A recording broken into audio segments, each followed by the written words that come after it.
ज्या परवानगी घेऊन बांधकाम केलेल्या लोकांची, आणि ज्या ठिकाणी रहिवासी घर आहे त्याला आम्ही आज अजिबात काही पाडत नाही. परवानगी आहे अजिबात पाडत नाही. परवानगी घेतलं तर त्याला रितसर प्रक्रिया करूनच पुढील कार्यवाही करणार. जे परवानगी घेतली नाही, घराची जरी असेल, तो ऑगस्ट 15 नंतर कार्यवाही करा असे माननीय न्यायालयाने सूचना दिलेल्या. जे परवानगी घेतलेले आहे त्या लोकांची काहीच चिंता नाही. जे घर आहेत त्याला ऑगस्ट 15 पर्यंत काहीच चिंता नाही. ते काही आम्ही उद्याच बाहेर व्हा नाही. कोण सांगितलं तुम्हाला? तुम्ही म्हटलं आमच्या गाडी आला, आमच्या गाडीमध्ये काय अनाउन्समेंट होतं रेकॉर्ड करून दाखवा, सर्व घर खाली करा, असं कोणीही आमच्या अधिकारी बोलत नसतं. असतील तर सांगा, लगेच ऑनलाईन व्हिडिओ शूटिंग मध्ये सस्पेंड करतो. आम्ही करत नाही हो. हा, मॉब मध्ये तुम्हाला बोलायचं, मी बोलण्याची संधी दिली, तुम्ही बोलले. कोणी असे बोलले का की सर्व खाली करा? रितसर परवानगी घेतलेला बांधकामांना ते मुभा आहे. रितसर बांधकाम परवानगीच घेतली नाही, त्याला तरी तोडकाम व्हायला पाहिजे. तुम्ही म्हणता पैसे दिल्याशिवाय, हे म्हणतात मस्जिदच्या कब्रस्तानच्या पैसे दिल्याशिवाय मी काय पैसे उगून आणायचं? त्या ठिकाणी परवानगी घेतलीच नाहीये. त्याला जर मी गुंठेवारीमध्ये नियमानुकूल केला, मला त्या ठिकाणीहून पैसे मिळतात. त्या पैसे रितसर ज्यांची जागा आहे, त्यांचे प्रॉपर्टी कार्ड आहे, त्यांचा 7/12 आहे, त्यांना पैसे हवे असेल तर त्यांना पैसे देऊ, आम्ही पैसे देऊ त्यांना. परंतु कुठून द्यायचं? आज 33 वर्षापासून रखडले होते. माननीय मुख्यमंत्री, माननीय उपमुख्यमंत्री यांचा पुढाकाराने या शहराचा विकास आराखडा, 33 वर्षापासून थांबलेला विकास आराखडा आता अंमलबजावणी करतो आपण. अनधिकृत बांधकाम या दोन्ही निष्कासित करण्याचा मोहीम आम्ही चालवली. आणि अनधिकृत बांधकाम, अतिक्रमण आम्ही कुठेपर्यंत काढतो आजही, की जिथं आम्ही रेग्युलराइज करूच शकत नाही, म्हणजे नियमानुकूल करूच शकत नाही, अशा सर्व एरियामध्ये आम्ही ते तोडकाम करणार. हा, कोणते तोडला जाणार नाही? ज्या रितसर प्राधिकरणाच्या परवानगी घेतलेला बांधकामे, जरी तो रस्त्यामध्ये येत असेल, तो आम्ही रितसर प्रोसिजर केल्याशिवाय तोडत नाही. मस्जिद, कब्रस्तान, मंदिर, त्या सर्व समिती सोबत आम्ही इंडिव्हिज्युअली बसणार. इंडिव्हिज्युअली बसून त्यांनी, जे तुमची गाव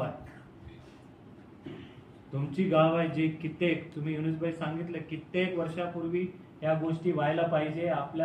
तुमच्या भागातून अजिंठाला, एल्लोराला जाणारे आंतरराष्ट्रीय पर्यटक, उद्योजक, समृद्धी महामार्गावर जाणारे लोक, शहरातील सर्व त्या रस्त्यांनी जाणार आहे.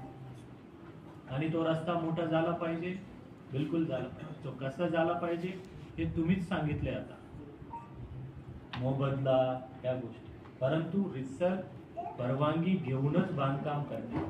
बरेच वेळा मस्जिद, मंदिर यांचा त्याला वापर करून त्या अवतीभोवती लोक अनाधिकृत, जब मंदिर ही नहीं गिरेगा, मस्जिद ही नहीं गिरेगा, हम कोई गिराने वाले नहीं है, हम बनाने वाले हैं. जब आप बोले ना आप खुद कि मस्जिद का, मंदिर का सर दुसऱ्या ठिकाणी, अन्य ठिकाणी आपण बनवू, ज्यावेळेला असे बनवायची वेळ आली ना, पहिला जे रक्कम आहे माझ्या पगाराचा 1 पगार मी तुम्हाला त्याच्यासाठी देणार. ते विषय वेगळा.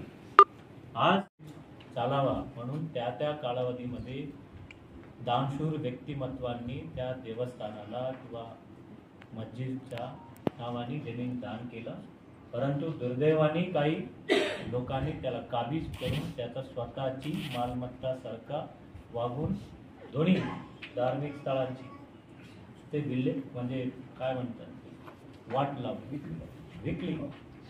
आणि मग कोणीही बळी पडून त्याचं काही झालं तर त्या ठिकाणची तर आम्ही 100% काढणार, रस्त्यामध्ये असेल किंवा नसेल.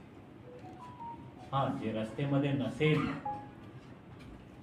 की वकफ बोर्डची काल चेअरमॅन साहेबांची बैठक झाली, भेटले आम्हाला आणि आम्ही त्यांना विनंती केली की बरेच गरीब समाज पण असतात आणि ते वकफ बोर्ड जमिनीमध्ये असणार त्या लोकांना गुंठेवारी कशी करायची किंवा त्यांना रेग्युलराईज कशी करायची। जर तुम्ही NOC देत असाल, संबंधित व्यक्ती जरी देवस्थानाची असेल किंवा मस्जिदची असेल, त्या ठिकाणी बांधकाम परवानगी महापालिकेचा लोकल अथॉरिटीचा घेणे 100% बंधनकारक।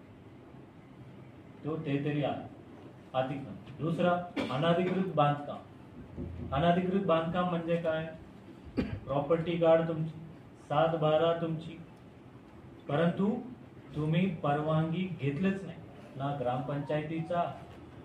त्यावेळेला ग्रामपंचायत असताना सुद्धा काही अधिकार ग्रामपंचायतीला गावठाण पुरताच अधिकार होता, त्याचा बाहेर कलेक्टरांचा अधिकार होता किंवा तहसीलदारांचा अधिकार होता। ग्रामसेवक ग्रामपंचायतीमध्ये सिक्का परमिशन ते सर्व हायकोर्ट सुप्रीम कोर्टनी रद्दबातल केलेले आहे आणि योग्य प्राधिकरणाच्या परवानगी जर घेतले नाही त्याला आम्ही म्हणतो अनाधिकृत बांधकाम। तुमची जागा जरी असेल, आज छत्रपती संभाजीनगर महानगरपालिका हद्दीमध्ये DP प्लॅन अंतर्गत जे रस्त्यामध्ये बाधित होणारे इमारत जे अनाधिकृतपणे बांधकाम केलेला इमारत, तुम्हाला सर्वांना दोन गोष्टी समजून घ्यायच्या। एक, अतिक्रमण। अतिक्रमण म्हणजे की सरकारी जागेमध्ये म्हणजे तुमच्या मालमत्ताच नाही, देवस्थानाची किंवा वकफची किंवा सरकारची, या सर्व जमिनीमध्ये अनाधिकृतपणे बांधकाम केले म्हणजे तुम्ही बांधकाम केले। सरकारी जमीन, वकफ जमीन, देवस्थान जमीन याच्यामध्ये केलेला बांधकाम म्हणजे अतिक्रमण। ते तरी 100% तोडायला पाहिजे। तो रस्त्यामध्ये येतो किंवा रस्त्यामध्ये येत नाही। बरेच वेळा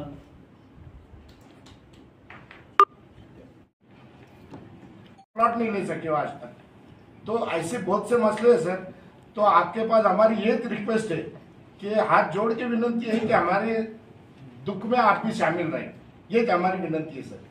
आप समझ के लो और हमारे गांव को न्याय दो। तो हमको न्याय मिलना चाहिए।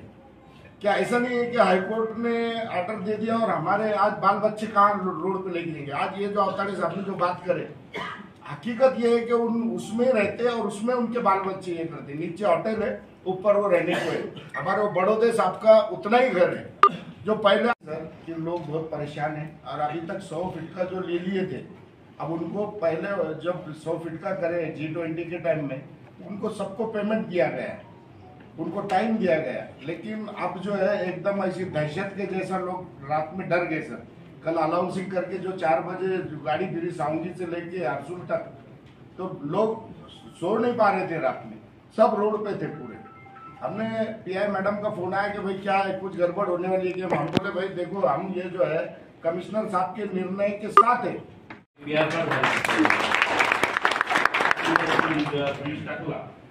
सावंगीपर्यंत तर हे पडणार पण नाही गावाचं म्हणजे, आणि तुम्हाला मोबदला पण द्यायची गरज पडणार अशी आमची विनंती आहे।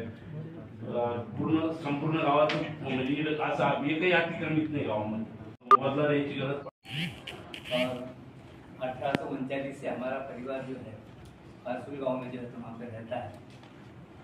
तो वहाँ हमारी वडीलों प्राप्ति जो जमीन मूर्ति वो हमारी वहाँ पे है और उसको हमने कंस्ट्रक्शन करके जो है परमिशन जब से महापालिका बनी, जब से फर्स्ट परमिशन में हमारे पास में थी और वो परमिशन लेके हमने जो है तो वहाँ पे मकान बनाए थे। और वो मकान जो है अभी BNC ने जो जगह एक्वायर किए थे G20 के टाइम पे, तो वो उन्होंने जगह लेने के बाद में हमारे को रेडी नेगनर के हिसाब से जो दिन पर जो रेट था वो लोगों ने दिया हमारे को। तो मेरा बोलने का तात्पर्य ये है कि मेरे को नहीं है, जिसकी भी जमीन जिसकी जारी है तो उसको जो है उसका मुआवजा मिलना चाहिए। और दूसरा हमको थोड़ा सा टाइम पीरियड होना चाहिए, तो क्योंकि हमारे किराएदार है वहाँ पे, हॉस्पिटल्स है, तो उनको एक 15 दिन का या महीने का एक अपने ये मिलना चाहिए। और हमारी मंशा ऐसी है कि हमको TDR वगैरह नहीं होते हुए FSI हमको नहीं होना, मेरी नहीं, ये सभी की मांग है कि हमारे को जो है तो उसके बदले जैसा भी एंड के बदले हमारे को पेमेंट किए उसी प्रकार से हमें पेमेंट करना चाहिए। यही स्वागत करतो आणि सरांना एकच विनंती करतो, सर आमच्या गावात असे काही लोक आहे की ज्यांना आज राहायची व्यवस्था नाहीये. जर तुम्ही उद्या कारवाई केली तर अजिबात राहायची व्यवस्था नाहीये. तर साहेबांना एवढीच विनंती करतो मी, साहेब आम्हाला जो काही मागच्या G20 मोबदला मिळाला त्याप्रमाणे आम्हाला मोबदला द्या आणि थोडा वेळ द्या, जेणेकरून आम्ही त्या मोबदल्यात कुठेतरी प्लॉट घेऊन घर बांधू आणि आम्ही आमचं शिफ्ट होऊ. ही साहेबांना विनंती आहे. पटेल साहब, इनका जो शहर में इसका कोई भी विरोध नहीं कर रहा है, सब सपोर्ट कर रहे हैं सर आपको। और ये जो काम था सर, मेरी वाइफ भी सर 2005 में महापालिका में नगर सेवक थे। ये काम 30 साल पहले का काम ये आप कर रहे हैं सर, ये बहुत बड़ी बात है। पहले आयुक्त ने ये काम करना चाहिए था। तो इसका सर आपने जो काम किया पूरे गाँव की तरफ से आपका स्वागत है सर।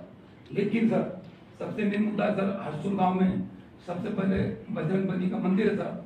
और इस मंदिर के सर जैसा भाव ने बताया कि 400 साल पुराना मंदिर है और पूरे हर समाज की इस मंदिर से आस्था जुड़ी है। ये मंदिर 100% रोड में जा रहा है सर। हमारा ये मुद्दा है कि इसको पहले जगह मिलना चाहिए। दूसरा मुद्दा है मेरा कि हरसुल में जामा मस्जिद है सर, ऐतिहासिक मस्जिद है। ये मस्जिद का हमारे पास पीआर कार्ड है, गैजेट में नाम है। तो ये जगह सर 50% जारी है। तो सर अभी तक आपके पास जितने भी लोग आए हुए हैं, आपने कल जो मीटिंग रखी थी हमारे मुफ्ती मौलाना लोगों की, सर मैं संभाजी नगर की बात नहीं करता हूँ सर, लेकिन हरसुल की बात करता हूँ। हम सबसे पहले आपके आदेश में मस्जिद मोबदला दिला, अशा या 4च आमच्या प्रमुख मागण्या आहेत. आणि मी एकेकाला विनंती करतो की आपण आपले विषय मांडाव. साहेब त्याच्यावर मुद्दा 100 फूट जो रोड सर G20च्या टायमाला जो मोकळा केला त्यातला फक्त 50 फूटच सिमेंट रोड झाला सर. तोही आणखी 50 फूट मोकळा आहे, तोही झाला तर म्हणजे जालना रोड सारखा रोड आपला हरसूलचा होऊन जाईल.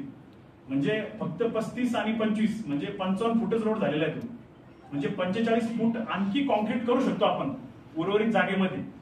आणि तो एक महत्वाचा मुद्दा आहे. तिसरा मुद्दा G20च्या टायमाला साहेब या सगळ्या प्रॉपर्टी धारकाला गव्हर्नमेंट